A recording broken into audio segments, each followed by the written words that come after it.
Innal hamdalillah nahmaduhu wa nasta'inuhu wa nastaghfiruh wa na'udzu billahi min syururi anfusina wa min sayyiati a'malina. May yahdihillahu fala mudhillalah wa may yudlil fala hadiyalah. Wa asyhadu an la ilaha illallah wahdahu la syarikalah wa asyhadu anna Muhammadan 'abduhu wa rasuluhu sallallahu alaihi wasallam wa ala alihi wa ashabihi ajma'in, amma ba'd. Fa inna asdaqal hadithi kitabullah wa khairal hadi hadi Muhammadin sallallahu alaihi wasallam wa syarrul umuri muhdatsatuha wa kullu muhdatsatin bid'ah wa kullu bid'atin dhalalah wa kullu dhalalatin finnar. Amma ba'd.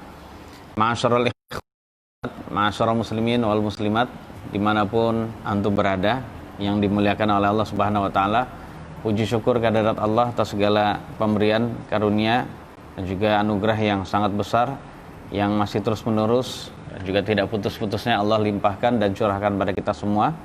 Semuanya itu sekali lagi adalah menuntut kita untuk selalu bersyukur, untuk selalu menggunakan segala hal yang Allah berikan kepada kita dalam hidup ini dalam rangka mencari keridhaan Allah, tidak untuk mendapatkan dan juga mendatangkan murkanya. Karena semua nikmat yang Allah berikan jamaah sekalian itu tentu saja akan ada hitungannya nanti di akhirat. Allah Subhanahu wa taala berfirman, "Tsumma latus'alunna yauma idzin 'anin na'im." Kemudian di hari itu, maksudnya di hari kiamat, kalian benar-benar akan ditanya dan dimintai pertanggungjawaban akan segala nikmat yang ada. Jadi jamaah sekalian, ayat itu pernah dibacakan oleh Nabi saat Nabi mendapatkan nikmat. Jadi suatu ketika Nabi dan Abu Bakar mengalami kelaparan, ya, rasa lapar yang sangat gitu ya jamaah sekalian. Nabi suatu ketika beliau mengalami keadaan yang sangat lapar. Yang saat itu keluarlah Umar juga mengalami lapar, Abu Bakar juga mengalami lapar. Ternyata Nabi melihat Umar itu mengganjal perutnya dengan satu batu. Kemudian Nabi berkata bahwasanya saya mengganjalnya dengan dua batu ya mas kalian. Dan ini menunjukkan bahwasanya Nabi kita alaihi salatu wassalam itu lebih lapar dibandingkan Abu Bakar dan Umar. Kemudian setelah itu Nabi alaihi salatu wassalam itu mendatangi seorang laki-laki yang memang dia punya gitu ya, untuk ya mendatangi rumahnya, barangkali di sana dihidangkan, dan ternyata di sana dihidangkan juga jamaah sekalian. Dan ternyata yang dihidangkan itu adalah air segar, air putih segar dan juga kurma, seperti itu. Kita lihat air putih segar dan kurma adalah makanan yang biasa. Kalau bagi orang di Indonesia itu adalah cemilan biasa. Namun bagi orang Arab yang makanan berat itu ya jamaah sekalian. Kemudian setelah itu Nabi bersabda bahwasanya kalian akan ditanya tentang nikmat ini. Jemaah sekalian, nikmat yang kecil saja seperti itu jemaah sekalian ya. Itu nanti akan ditanya, ya. Itu nanti akan ditanya, apalagi nikmat itu berupa nikmat yang besar. Ya, kita mendapatkan makanan yang enak setiap hari. Kemudian kita mendapatkannya juga dengan tidak tanpa susah payah. Jadi tanpa susah payah jemaah sekalian. Kemudian untuk bisa mendapatkan makanannya kita juga bisa menyimpan dalam waktu sebulan. Dan juga kenikmatan yang lain jamaah sekalian tentu saja adalah lebih akan ditanya pada kita semua. Dan itu baru satu nikmat, yaitu makanan. Belum nikmat yang lain jamaah sekalian. Makanya kalau seseorang tahu hakikat hidup di dunia, dia diberi nikmat, dia tidak akan bisa atau dia tidak akan mau menggunakan semua nikmat Allah itu dalam rangka meraih kemurkaan dan juga kemarahan dari Allah Subhanahu wa taala. Itu dengan cara dia gunakan untuk bermaksiat kepadanya. Baik jamaah sekalian yang dirahmati oleh Allah Subhanahu wa taala, ikhwani wa akhwati fillahi, a'azzanillah wa iyyakum. Kita akan yang berkenaan dengan fikih lanjutan ya. Di pertemuan yang lalu kita sudah bahas tentang waktu-waktu larangan dalam sholat. Waktu larang dalam sholat itu kalau kita jabarkan menjadi banyak, itu bisa menjadi 5 jemaah sekalian.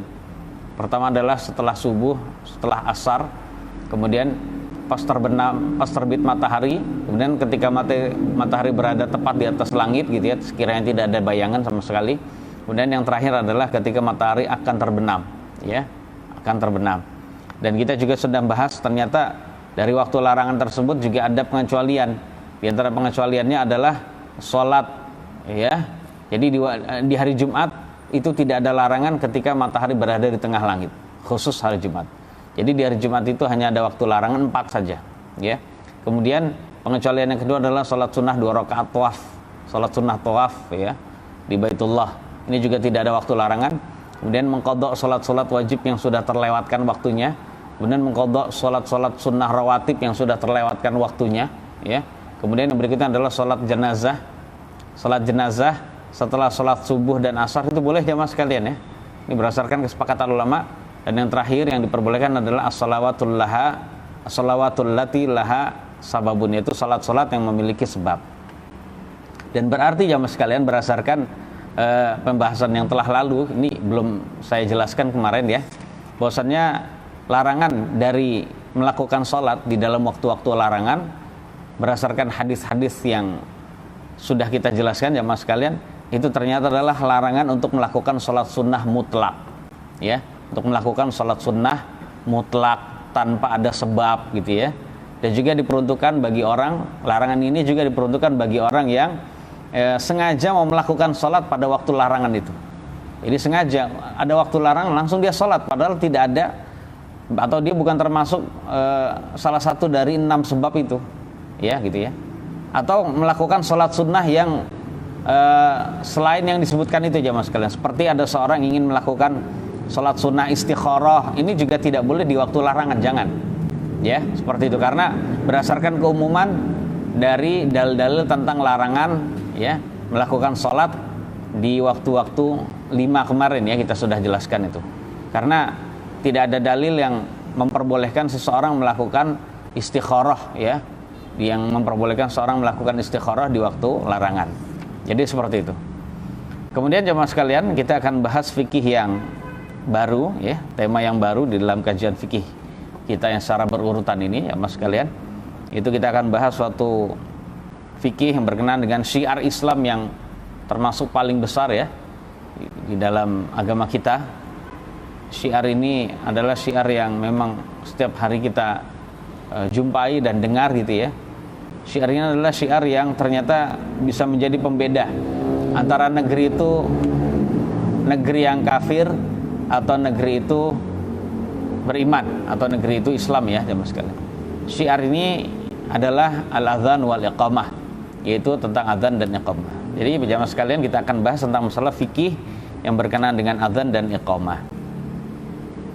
Tapi yang pertama, poin pertama tentang fikih adzan dan iqamah yang akan kita bahas adalah definisi dari fikih dari adzan, ya. Definisi dari adzan. Jadi adzan secara bahasa maknanya adalah al-i'lam, yaitu pemberitahuan. Jadi pemberitahuan, ya, berdasarkan firman Allah Subhanahu wa taala, wa adzim fin nasi bil hajj, dan beritahulah, mengadzankanlah di kalangan manusia untuk bisa menunaikan ibadah haji. Maksudnya adalah mengadzankan ini adalah memberitahukanlah, ya, di kalangan umat manusia untuk melaksanakan ibadah haji. Ini adalah firman Allah Subhanahu wa taala, perintah kepada Nabi Ibrahim dahulu jamaah sekalian, agar beliau mengumandangkan atau beliau memberitahu di kalangan umat manusia akan kewajiban ibadah haji. Itu maknanya secara bahasa adalah al-i'lam, yaitu pemberitahuan. Kemudian maknanya secara syar'i, istilah syar'i jamaah sekalian, adalah at-ta'abbudu lillahi ta'ala lil i'lami bidukhuli waqti sholati bi dzikrin makhsus, ya. Yaitu beribadah kepada Allah, mana azan, itu beribadah kepada Allah taala dengan cara mengucapkan zikir tertentu, dengan cara mengucapkan zikir yang khusus. Jadi beribadah dengan cara mengucapkan zikir yang khusus dalam rangka memberitahu akan datangnya waktu sholat, ya, seperti itu. Jadi kalau disebut zikir khusus jamaah sekalian, ini adalah tidak dengan zikir yang macam-macam, ya, zikirnya tidak dengan zikir yang macam-macam jamaah sekalian, ya. Jadi zikirnya itu adalah khusus gitu, ya. Dan untuk bisa memberitahu tentang datangnya waktu sholat. Kemudian tentang masalah iqamah, apa? Iqamah, ya, maknanya iqamah itu adalah maknanya secara bahasa yaitu al-istiqraru wal izharu wan nida. Jadi makna iqamah secara bahasa jamaah sekalian itu memiliki beberapa makna. Maknanya adalah tetap, bisa juga maknanya menampakkan, bisa juga maknanya panggilan. Itu maknanya iqamah secara bahasa, ya. Sedangkan secara istilah syar'i adalah at-ta'abbudu lillahi bil qiyami lis-salati wasyuru'i fiha bi dzikrin makhsus. Ya, pengertiannya sama seperti azan, hampir sama ya. Itu maknanya adalah beribadah kepada Allah dengan mengucapkan zikir khusus ya, dengan mengucapkan zikir yang khusus untuk memberitahu bahwasannya salat akan segera ditegakkan dan dimulai. Nah, itu makna dari al-iqamah. Ya, seperti itu jamaah sekalian. Taib. Yang berikutnya adalah tentang masalah min fadhailil azan. Poin yang kedua dari fikih azan, di antara keutamaan dari azan jamaah sekalian ya. Di antara keutamaan azan. Jamaah sekalian yang dirahmati oleh Allah Subhanahu wa taala, keutamaan yang pertama dari azan adalah ternyata azan adalah kalimat yang bisa lari setan ya. Kalimat yang bisa membuat lari setan. Jadi karena kalimat yang mulia ini ya, jemaah sekalian, ini bisa membuat setan itu lari terbirit-birit ya. Maka setan itu berpaling, ngibrit gitu saking takutnya dengan azan itu.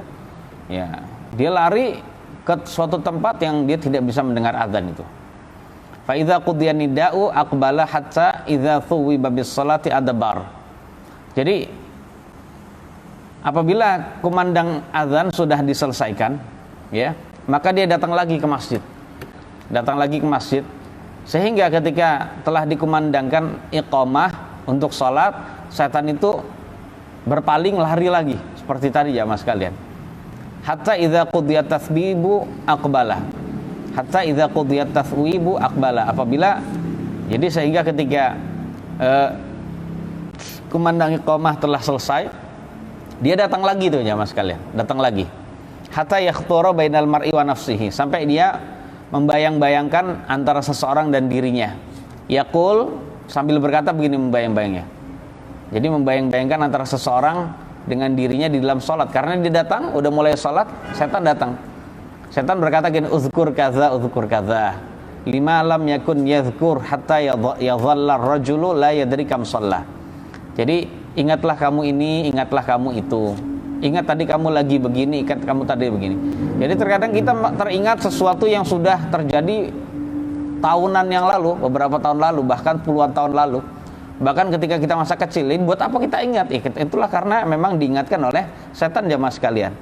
Jadi dilalaikan begitu nih, makanya disebut was-was jamaah sekalian. Jadi godaan setan sehingga kita tidak mengingat apa yang harusnya kita ingat di dalam salat, ini disebut was-was. Was-was maknanya adalah gangguan. Was-was itu maknanya adalah gangguan, ya. Jadi mengingatkan pada sesuatu yang kita tidak ingat. Sampai akhirnya seseorang tidak tahu berapa rakaat dia sholat. Ya seperti itu jamaah sekalian. Ya, jadi keutamaan yang pertama adalah membuat takut ya setan. Kemudian yang kedua keutamaan dari azan jamaah sekalian, itu azan yang dikumandangkan oleh umat Islam itu bisa menyebabkan ia mendapatkan saksi baik. Ia akan bisa mendapatkan saksi baik nanti di hari kiamat. Jadi kita lihat hadis Nabi yang mulia ya, yang diriwayatkan oleh Al-Imam Al-Bukhari dan An-Nasa'i, bahwasanya Nabi kita sallallahu alaihi wasallam bersabda, la yasma'u mada sautil muadzini jinnun wala insun wala syai'un illa syahidalahu yaumal qiyamah. Ya, tidak ada yang mendengar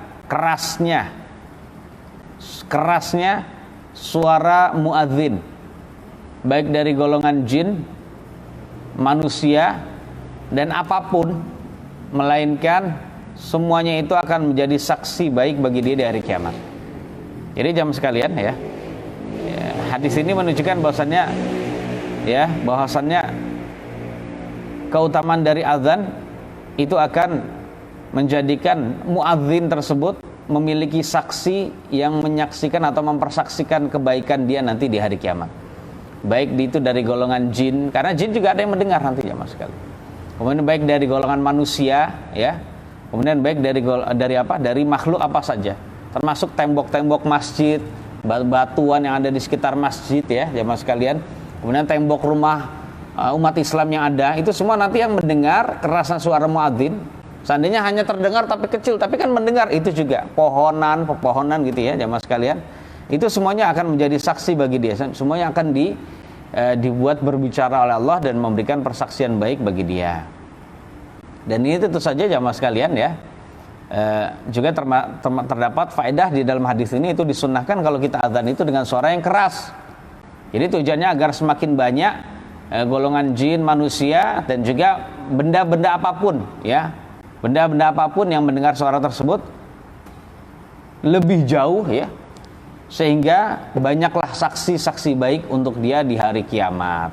Jemaah sekalian yang dirahmati oleh Allah Subhanahu wa taala, hari kiamat kita sudah tahu ini adalah merupakan hari pengadilan ya, yang maha adil saat itu, yang tidak ada campur tangan selain Allah Subhanahu wa taala. Jadi murni pengadilan yang adil saat itu, yang tidak akan mungkin ada kezaliman sedikit pun ya jemaah sekalian. Dan tentu saja siapa di antara kita yang tidak berbuat dosa jemaah sekalian? Dan siapa di antara kita yang ketika berbuat dosa tidak pernah diketahui oleh hamba Allah dan makhluk Allah? Nggak ada jemaah sekalian. Karena kita berbuat dosa itu di buminya Allah, di atas bumi, tentu saja nanti bumi akan melihat kita jemaah sekalian. Kemudian kita berbuat dosa di hadapan rumah kita. Nah, rumah kita ini terdiri dari tembok-tembok, semuanya nanti akan menjadi saksi kita juga jemaah sekalian. Nah, seandainya kita berbuat dosa, tentu saja saksi yang akan memberikan persaksian untuk kita adalah saksi yang buruk, bahwasannya si fulan dan fulanah itu berbuat keburukan, berbuat dosa. Nah, ketika itu jemaah sekalian ya, maka saat itu kita sebagai hamba Allah membutuhkan makhluk-makhluk Allah yang memberikan persaksian baik untuk kita. Karena kita memang pernah melakukan amal soleh, siapa saja yang pernah menyaksikan kita, kita butuh jemaah sekalian.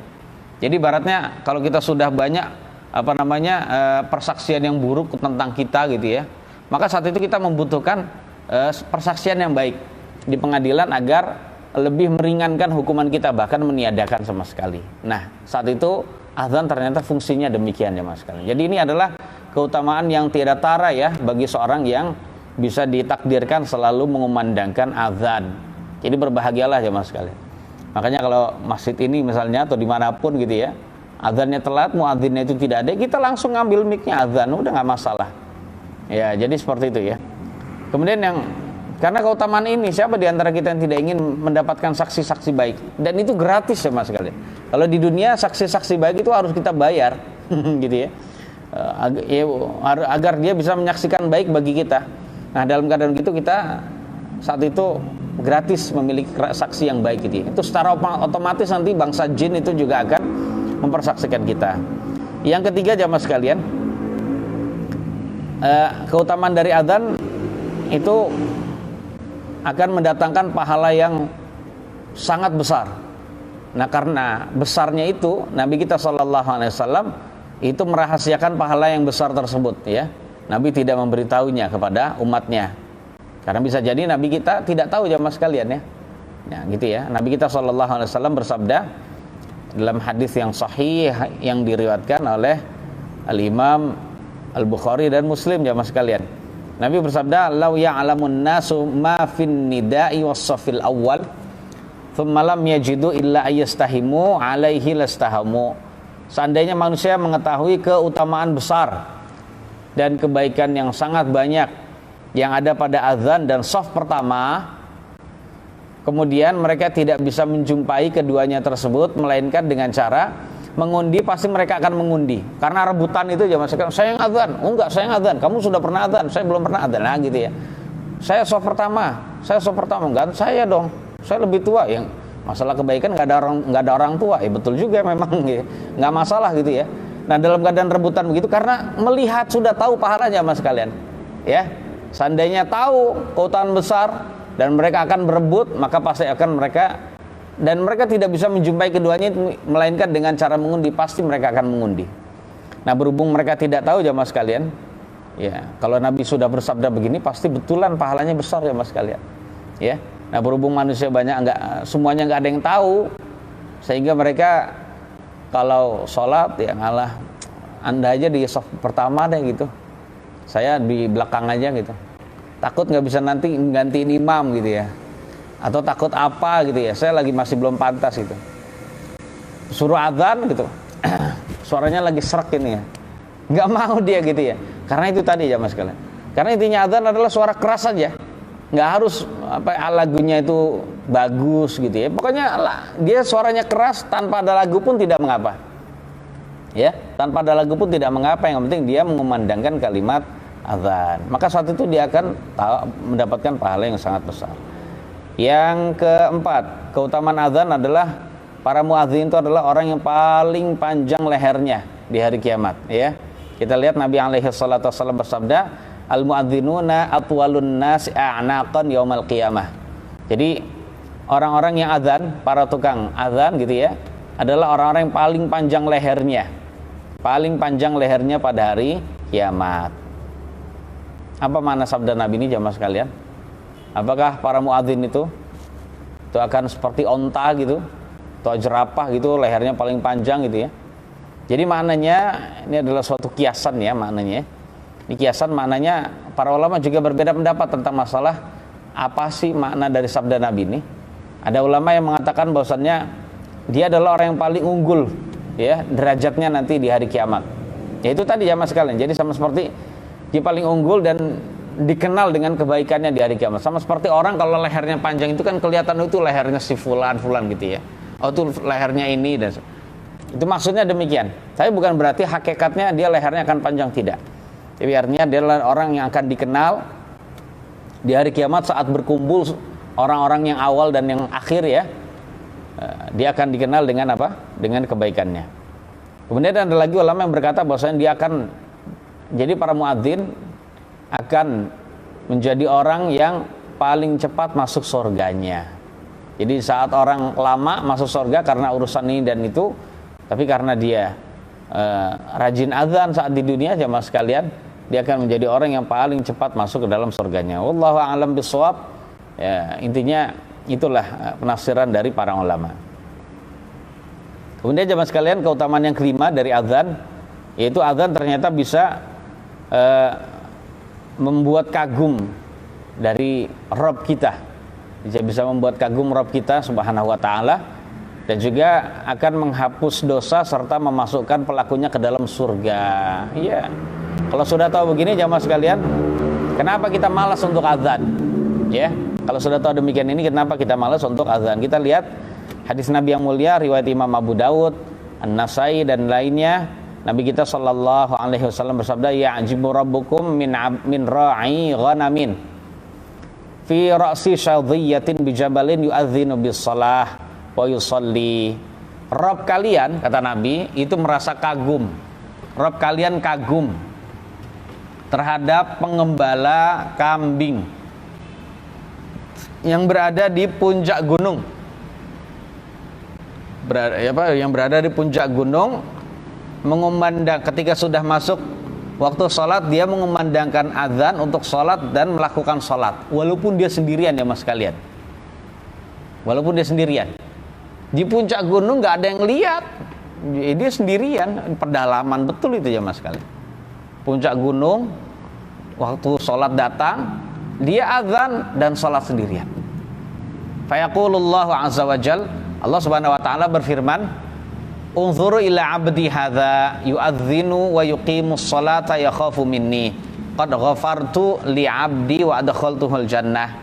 Jadi wahai para malaikat, lihat tuh hambaku ini, lihat tuh hambaku ini, dia mengumandangkan azan dan iqamah untuk sholat karena takut terhadap diriku. Perhatikan ya mas kalian, karena takut terhadap diriku, saya benar-benar telah mengampuni dosa hamba-hambaku, dosa-dosa hambaku ini, dan memasukkan dia ke dalam surga. Ini firman Allah jemaah sekalian dalam hadis qudsi. Ya, kalau sudah demikian ini, kenapa kita malas untuk azan? Harus rajin ya mas sekalian. Paling tidak, ya kita niat saja itu udah pahala. Kita niat, seandainya muadzinnya telat, ya, bisa saja muadzinnya telat ya mas sekalian. Kalau Allah subhanahu wa ta'ala ingin memberikan kita pahala besar, ya Allah akan kasih kesempatan kita untuk bisa azan gitu ya. Ya pas lagi waktunya azan, dia bisa jadi kebelet gitu ya, kamar mandi kan, daripada azan telat, udah kita aja yang azan. Jadi seperti itu. Dan yang terakhir, ternyata muadzin itu didoakan ampunan juga oleh Nabi kita sallallahu alaihi wasallam. Kita lihat sabda Nabi yang mulia, beliau bersabda dalam hadis yang sahih riwayat Imam Abu Dawud, Imam At-Tirmidzi, Ahmad dan lainnya, bahwasanya beliau bersabda, al-imamu dhamin wal muadzinu mu'taman. Imam itu adalah penanggung jawab, ya, Imam itu adalah penanggung jawab dan muadzin adalah orang yang diamanati. Apa makna imam itu penanggung jawab jamaah sekalian? Maknanya adalah apa makna menanggung? Imam itu menanggung. Menanggung di sini maksudnya bukan menanggung kerugian. Makna menanggung maksudnya adalah menjaga salat dari kaum yang berada di belakang dia. Jadi salatnya kaum itu bisa sempurna ya karena imam itu tadi. Bisa sempurna karena ada imam itu tadi ya. Jadi seperti itu ya jamaah sekalian. Salat kaum itu bisa sempurna karena mungkin di awal waktu karena ada muadzin karena apa? Ada imam itu. Ya, seperti itu. Karena ketika imam itu belum nyuruh atau melarang untuk segera iqamah, berarti salatnya ditunda gitu jamaah sekalian.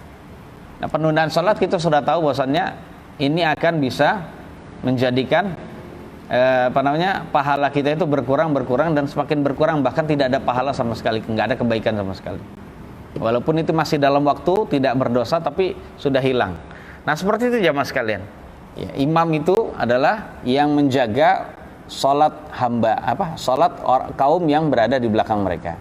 Itu ada yang menjelaskan dari ulama makna dari imam itu menanggung ya. Maknanya menanggung di sini adalah menjaga dan memelihara salatnya.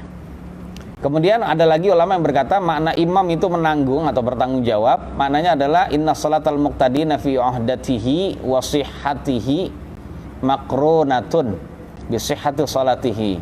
Jadi salatnya para makmum dan sahnya. Jadi sah salatnya dan juga sahnya salatnya para makmum itu ditentukan dengan sahnya salatnya imam. Artinya kalau imamnya salatnya sah, maka makmumnya pun salatnya sah. Jadi makanya imam itu harus orang yang terbaik, ya. Orang yang terbaik diantaranya adalah yang bacaannya yang terbaik.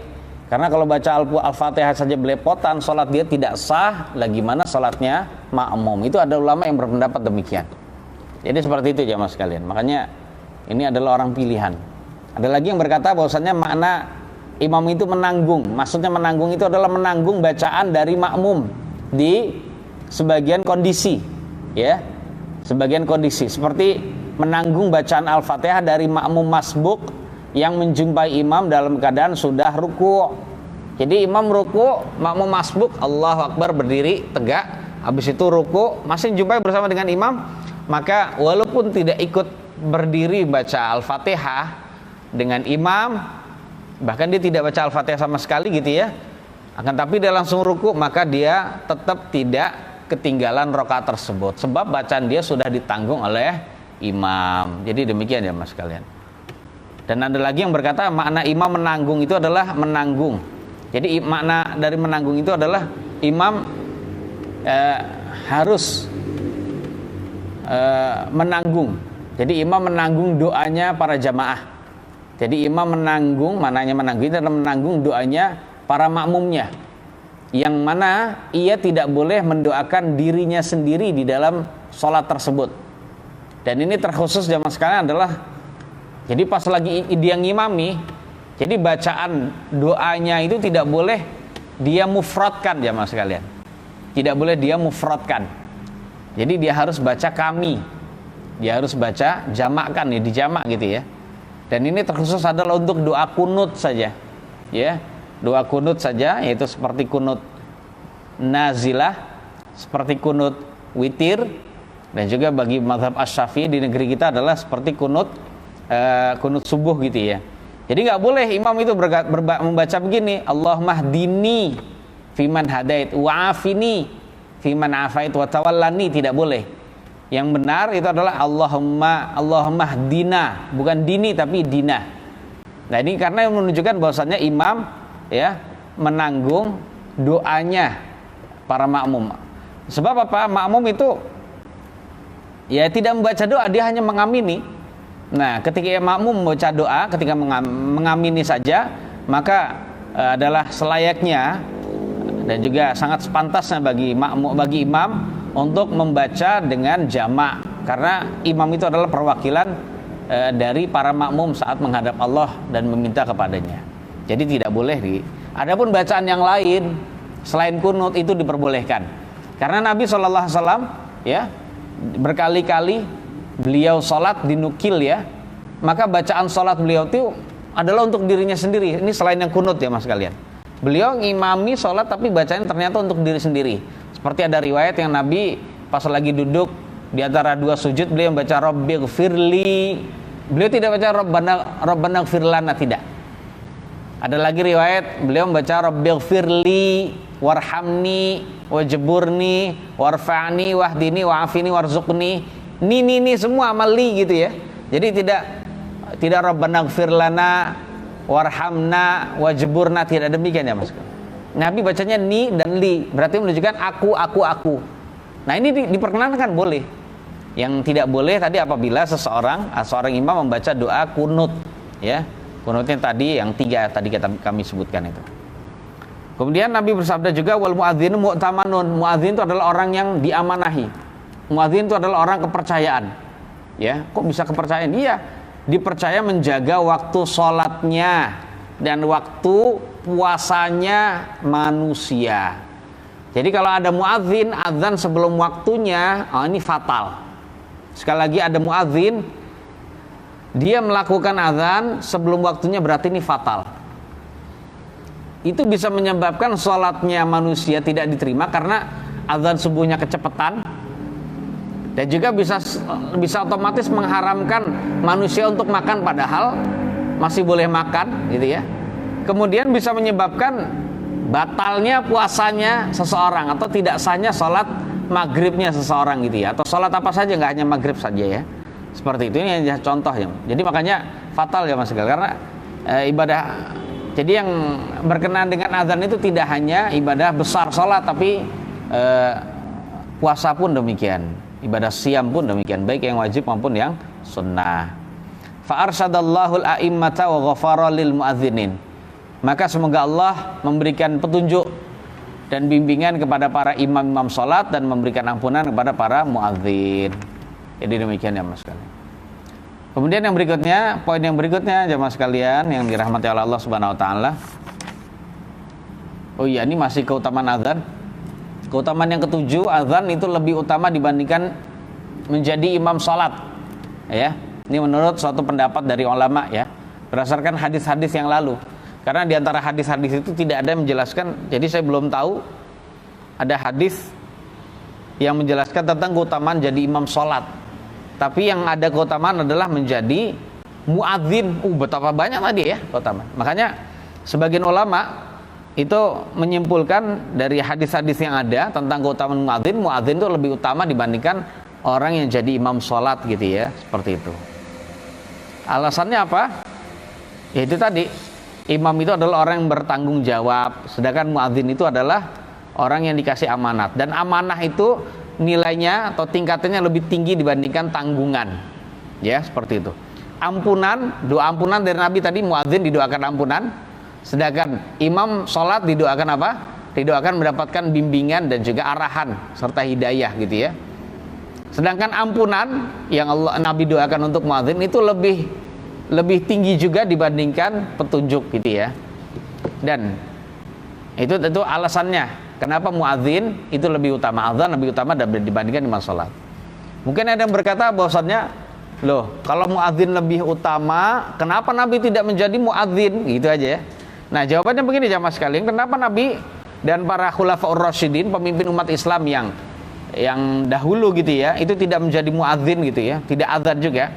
Maka jawabannya perlu diingat ya mas sekalian, bahwasannya imam salat bagi mereka adalah perkara yang memang harus gitu ya, dan mereka tidak bisa melakukan azan saat itu karena profesi menjadi imam yang agung, imam yang paling agung ya, pemimpin nomor 1 di kalangan umat Islam gitu ya.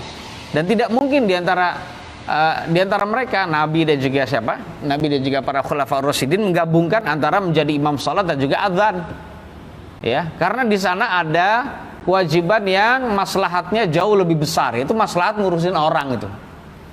Soalnya kalau muadzin itu jamaah sekalian, itu waktunya benar-benar terpakai untuk menunggui waktu sholat sampai datang. Jadi tungguin itu. Nah daripada nungguin, lebih baik dia ngurusin manusia yang ada. Begitu jamaah sekalian ya. Jadi intinya tidak bisa seperti itu. Dan juga karena sempitnya waktu bagi mereka. Dan sekali lagi mereka menyibukkan dengan perkara yang lebih penting dibandingkan azan, yaitu mengatur urusan-urusan umat, ya. Sehingga untuk Nabi, untuk para khulafaur rasyidin, ya, itu lebih, bagi mereka itu lebih utama menjadi imam sholat dibandingkan azan.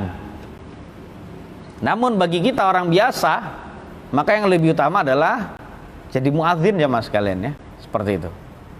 Dan alasan makanya jamaah sekalian dalam suatu riwayat, ya, ini dinukil ucapan dari Umar bin Khattab radhiyallahu anhu, dinukil dalam kitab Al-Muhadzab, Syarhul Al-Muhadzab, ya, kitab Al-Muhadzab, fikihnya mazhab Asy-Syafi'i, dan juga kitab Al-Mughni. Umar berkata, laulal khilafatu la adzantu, seandainya tidak ada profesi khilafah, menjadi khalifah gitu, ya, maka saya pasti akan menjadi muadzin. Jadi demikian ya mas sekalian. Kemudian jemaah sekalian yang dirahmati oleh Allah Subhanahu wa taala. Ya. Di sini saya punya catatan yang saya nukil dari Al-Mawsu'atul Fiqhiyatul Kuwaitiyah. Ya. Karena melihat keutamaan yang sangat banyak dan besar dari azan, serta doa dari Nabi untuk para muadzin gitu, ya, dengan tujuan agar kita benar-benar termotivasi melakukan azan. Maka para ahli fikih jamaah sekalian itu menyebutkan dan menjelaskan apabila di kalangan umat, ya, itu berebut karena sudah tahu begitu, berebut untuk bisa azan, ya, saat berebut itu, maka saat itu dipilih gimana caranya, itu dengan cara diundi saja. Jadi dengan cara diundi saja, ya, seperti itu ya mas kalian. Ya, diundi ini adalah setelah syarat yang pertama. Jadi ketika orang berebut, maka dilihat siapa di antara mereka yang bisa memenuhi syarat-syarat muadzin. Kalau bisa memenuhi syarat muadzin, ya dialah itulah yang bisa menjadi muadzin. Dan di antara mereka yang berebut itu ternyata adalah orang yang sama, memenuhi syarat semua menjadi muadzin, maka saat itu diundi, ya, seperti itu jamaah sekalian. Assalamualaikum warahmatullahi wabarakatuh. Bismillahirrahmanirrahim. Alhamdulillahirabbil alamin. Wassalli wa sallim ala nabiyyina Muhammadin wa ala alihi wa ashabihi ajmain, amma ba'd. Ikhwani wa akhwati fillahi rahimanillah wa iyyakum. Kita akan lanjutkan sesi yang kedua setelah salat Isya. Kita akan lanjutkan fikih tentang masalah azan. Itu berikutnya adalah hikmatu masyru'iyatil azan, hikmah disyariatkannya azan. Jadi setiap syariat yang Allah ajarkan kepada kita itu mesti mengandung hikmah jemaah sekalian. Dan azan pun memiliki hikmahnya. Di antara hikmah dari azan adalah yang pertama, yaitu untuk memberitahu akan masuknya waktu sholat. Jadi terkadang, ya, umumnya orang itu setiap hari disibukkan dengan kesibukan dunia,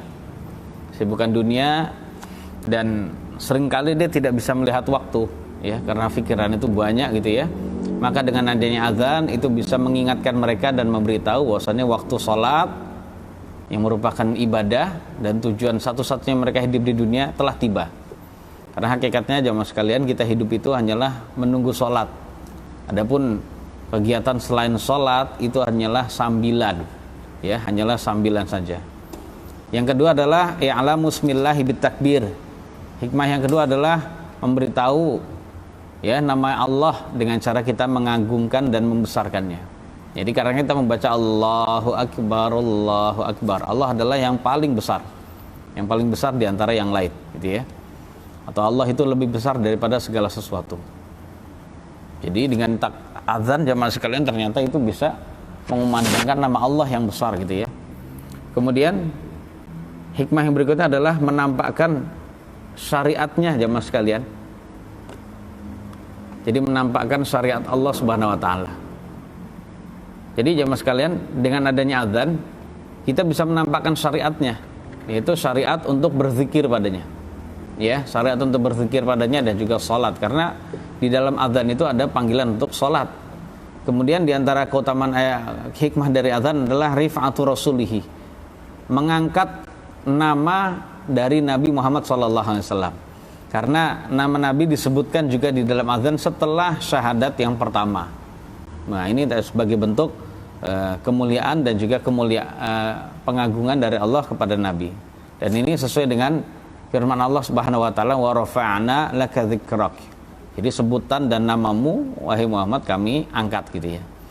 Kemudian yang terakhir ya jemaah sekalian, hikmah yang terakhir di antara hikmah yang begitu banyak gitu ya, adalah memanggil manusia, menyeru manusia untuk menuju kebahagiaan, kesuksesan dan keberhasilan. Yaitu dengan cara mendatangi sholat jemaah sekalian. Karena hakikatnya suksesnya seseorang hidup di dunia itu adalah karena dia selalu mengaitkan dirinya dengan ketaatan. Jadi menertibkan dan menetapkan dirinya di dalam ketaatan kepada Allah Subhanahu wa taala. Kemudian jemaah sekalian, poin berikutnya adalah asal usul disyariatkannya azan. Nah, azan ini merupakan suatu syariat yang ada mulainya jemaah sekalian. Ada waktu kapan dimulainya. Ada asal usulnya. Nah, tentang masalah disyariatkannya azan jemaah sekalian. Jadi azan itu disyariatkan di Madinatul Munawwarah. Jadi di Madinah Nabawiyah sallallahu alaihi wasallam. Di tahun pertama Hijriyah. Ini menurut pendapat yang kuat di antara para ulama gitu ya. Walaupun ada sebagian ulama yang mengatakan azan disyariatkan di tahun yang kedua, tapi yang lebih kuat adalah di tahun yang pertama. Nah, terus bagaimana jemaah sekalian asal usulnya disyariatkannya azan? Ketika umat Islam jemaah sekalian, ini dalam suatu riwayat ya. Ketika umat Islam itu hijrah ke Madinah, itu sudah diwajibkan sholat. Ya, sudah diwajibkan sholat. Dan saat itu mereka untuk bisa mengetahui waktunya sholat, untuk bisa melaksanakan waktu sholat itu hanya mengira-ngira saja. Diperkirakan waktunya sudah datang dengan adanya condongnya matahari, kemudian dilihat keadaan alam jamaah sekalian gitu ya. Dan saat itu tidak ada yang memanggil, nggak ada yang mengumandangkan. Jadi belum ada. Iya sholat, ya datang mereka, tapi belum ada yang mengumandangkan. Dan akhirnya umat Islam saat itu berkumpul jamaah sekalian, ya rapat musyawarah di antara mereka gitu ya. Nah saat itu rapat ya sambil mengusulkan apa sih sebenarnya yang bisa mengumpulkan umat Islam ini gitu ya. Di antara mereka ada yang usul gini jamaah sekalian, ittakhidhu naqusan mithla naqusin nasara. Yaudah kita ambil saja, kita buat saja kentongan seperti kentongan yang dilakukan oleh orang-orang Nasrani gitu ya. Jadi nakus itu adalah suatu kayu ya mas sekalian yang dipukul dengan kayu yang lebih kecil. Kayu yang agak besar yang dipukul dengan kayu yang lebih kecil. Jadi kentongan ya mas sekalian. Ya, untuk memberitahu. Karena orang-orang Nasrani untuk hari-hari ibadahnya atau untuk bisa memberitahu akan datangnya ibadah itu adalah dengan cara itu. Kemudian ada lagi yang mengusulkan adalah ya jangan itu, tapi kita ini aja kita bikin trompet seperti trompetnya orang-orang Yahudi. Jadi sehingga orang-orang dengan bunyi trompet itu mereka datang ke masjid gitu ya. Seperti itu ya mas sekalian. Ada lagi yang bilang, yang mengusulkan dalam suatu riwayat, enggak kita bakar aja api, nanti asapnya itu membumbung. Nah orang-orang pada tahu biasanya adalah waktunya sholat. Ya semacam-macam ya mas sekalian. Akhirnya usulan tersebut nggak ada yang diterima gitu ya, nggak ada yang diterima oleh Nabi SAW dan memang belum dilaksanakan.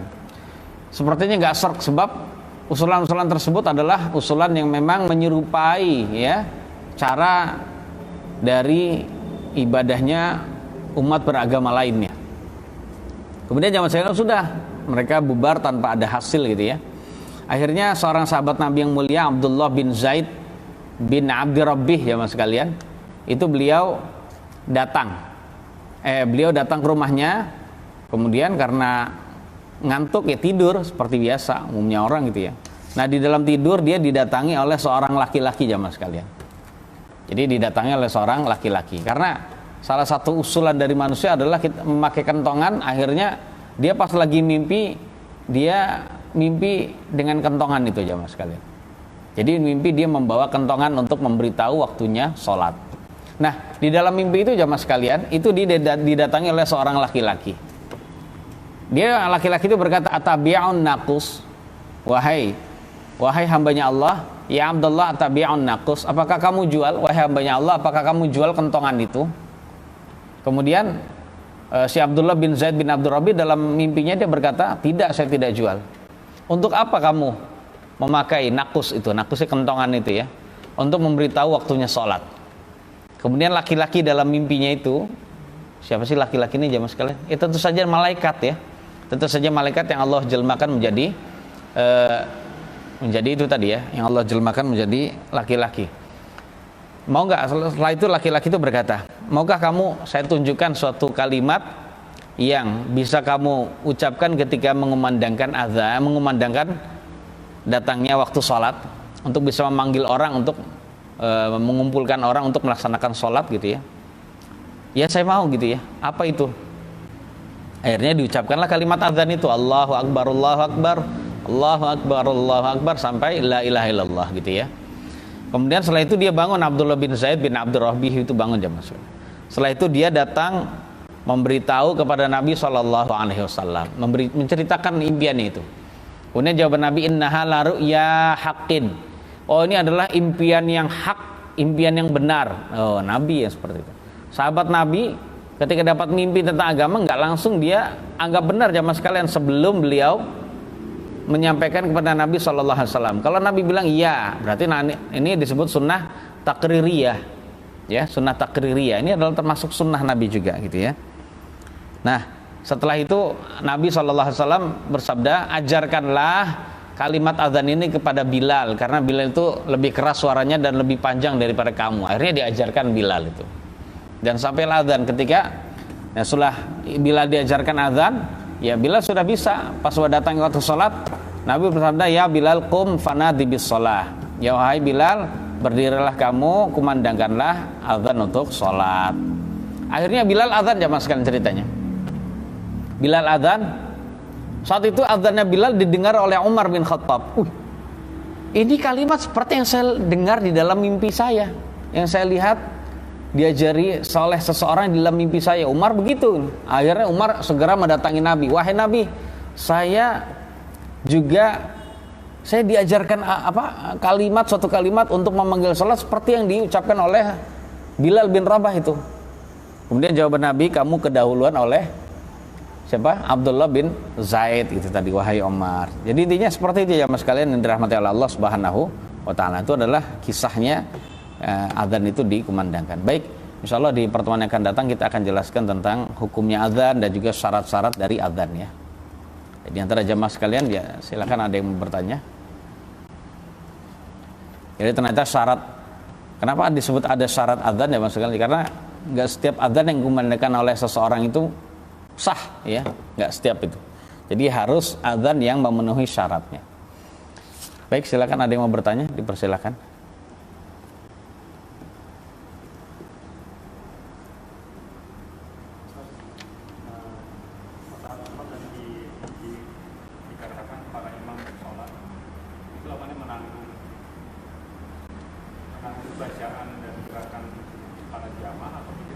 Iya, jadi memang berdasarkan penafsiran dari sebagian ulama, makna al-imamu dhamin, imam itu menanggung, maksudnya menanggung bacaan al-fatihah dan berdirinya makmum masbuk yang telat. Nah itu tadi. Jadi kalau makmum masbuk, dia tidak membaca al-fatihah, masbuk ketika dia menjumpai imam dalam keadaan ruku, dia ruku, maka saat itu walaupun si makmum ini tidak mendapatkan al-fatihah, tidak mendapatkan berdiri gitu ya, maka dia tetap dianggap sah rakaat itu. Padahal itu adalah al-fatihah adalah rukun. Namun kenapa dia tidak mengerjakan rukun tetap sah, maka saat itu ditanggung oleh imam bacaannya itu, berdirinya dan juga bacaannya. Seluruh bacaan sholat atau surat al-fatihah? Baik, apakah seluruh bacaan ditanggung imam? Jawabannya adalah tidak seluruh bacaan ya. Jawabannya tidak seluruh bacaan, tapi bacaan-bacaan yang memang ada dalilnya bahwasannya itu bisa terwakili oleh imam, maka saat itu ya makmum tidak perlu membaca atau tidak wajib membaca. Seperti al-fatihah bagi yang telat ya mas sekalian ya, seperti al-fatihah bagi makmum masbuk, seperti kondisi tadi ya, seperti makmum masbuk. Nah ini jadi ada dua kondisi seperti makmum masbuk, yaitu makmum masbuk adalah makmum yang, jadi makmum masbuk ada dua, yaitu makmum yang menjumpai imam masih berdiri belum ruku, namun ketika dia membaca Al-Fatihah, dia tidak sampai sanggup untuk menyelesaikannya, dikarenakan imam sudah selesai untuk bacaannya gitu ya, sudah selesai bacaannya, baru saat itu dia ruku. Maka saat itu jamaah sekalian dia ruku saja. Mungkin baru dapat 1 ayat dari Al-Fatihah atau 2, karena Al-Fatihah itu adalah ada 7, namun dia hanya membaca 1 atau 2 atau tidak sampai 7 atau 6,5 gitu ya. Maka dalam keadaan begini wajib bagi dia untuk ruku saja, ngikuti imam, walaupun saat itu Al-Fatihah belum selesai dari dia, ya seperti itu. Ini contohnya gimana? Kondisi ketika ada kumandang iqamah, dia masih berwudu atau baru mulai berwudu. Setelah wudu selesai, dia merangsek ke shaf gitu ya, masih di rakaat pertama itu. Nah, Allahu Akbar. Nah, dalam keadaan begini jamaah sekalian, fikihnya harus kita tahu. Dalam keadaan begini kita harus melakukan kewajiban, jangan yang sunnah. Jangan yang sunnah. Apa itu yang kewajiban? Yaitu membaca Al-Fatihah langsung baca bismillah. Jadi antum tidak disyariatkan untuk membaca iftitah atau istiftah dan juga baca isti'adzah atau ta'awudz.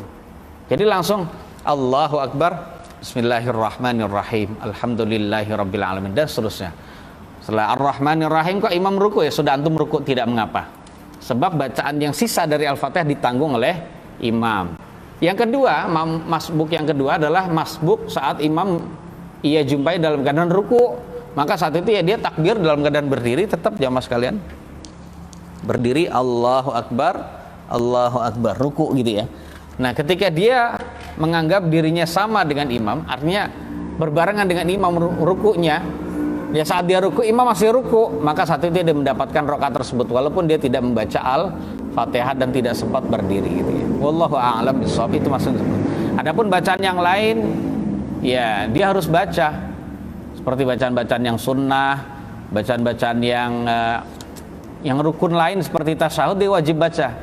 Ya kalau dia tidak baca tasyahud gitu ya, dan juga salawat berdasarkan mazhab Syafi'i, maka salat dia tidak sah. Makanya seperti itu keadaannya. Wallahu a'lam bishawab ya. Kemudian gerakan nanti di atas sempurna menjamaah itu juga ditambah seperti kayak tasyahud tidak sesuai sunnah atau sujud tidak sesuai sunnah, apakah imam juga menanggung gitu? Baik. Pertanyaan bagus ya. Kalau yang lain ditanggung oleh imam apa tidak? Seperti gerakan-gerakan yang sunnah, imam sujudnya juga makmum ya. Makmum sujudnya juga tidak sesuai dengan sunnah. Seperti ada makmum sujudnya salah gitu ya. Jadi sininya nempel gitu, nempel dengan lantai, ya gitu ya. Atau dia sujudnya ini terbuka, atau dalam keadaan ini tidak nempel gitu ya. Apakah saat itu ditanggung oleh imam? Jawabannya tidak. Jawabannya adalah tidak. Jadi makna menanggung adalah menanggung khusus itu tadi Pak. Seperti menanggung kesempurnaan sholatnya juga gitu ya. Karena itu tadi kalau imamnya kelamaan ya, makmumnya juga makmumnya bisa kurang pahalanya juga. Jadi seperti itu. Dan lain-lain. Jadi tidak menanggung gerakan-gerakan yang sunnah. Jadi kalau imamnya sholatnya sesuai dengan sunnah atau tata cara sholat Nabi, sedangkan makmumnya belum, ya, maka saat itu ya pahalanya dia kurang, tidak ditanggung gitu ya. Jadi nanggung-nanggungnya imam itu adalah pada bacaan dan gerakan yang khusus saja tadi, tapi tidak semua gerakan. Ya seperti itu Pak. Jadi wallahu a'lam bishawab. Makanya kewajiban bagi kita jamaah sekalian ya, harus belajar fikihnya salat. Tidak boleh bosan untuk bisa mempelajari fikihnya salat.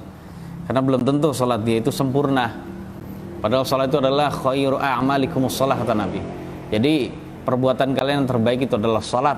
Maka pelajari salat dengan betul ya Mas kalian, karena ini adalah bekal terbaik kita menghadap Allah Subhanahu wa taala. Apakah Anda tidak menginginkan salat Anda sempurna gitu ya ketika menghadap Allah? Tentu saja ini adalah persembahan terbaik ketika kita menghadap Allah tabaraka wa taala. Ada lagi Pak? Silakan. Cukup ya kalau tidak ada. Baik, kita akhiri kajian kita di malam hari ini. Insyaallah kita akan lanjutkan di pertemuan yang akan datang, masih tentang masalah fikih salat, fikih adzan ya. Fikih adzan ini lumayan agak panjang ya. Tapi insyaallah akan kita singkat-singkat gitu. Mudah-mudahan Allah berikan tambahan faidah dan manfaat bagi Anda dan juga bagi antum semua. Ada kata-kata yang tidak berkenan, mohon maaf yang sebesar-besarnya. Ya, kita tutup. Subhanakallahumma wa bihamdik asyhadu an la ilaha illa anta astaghfiruka wa atubu ilaik. Wassalamualaikum warahmatullahi wabarakatuh.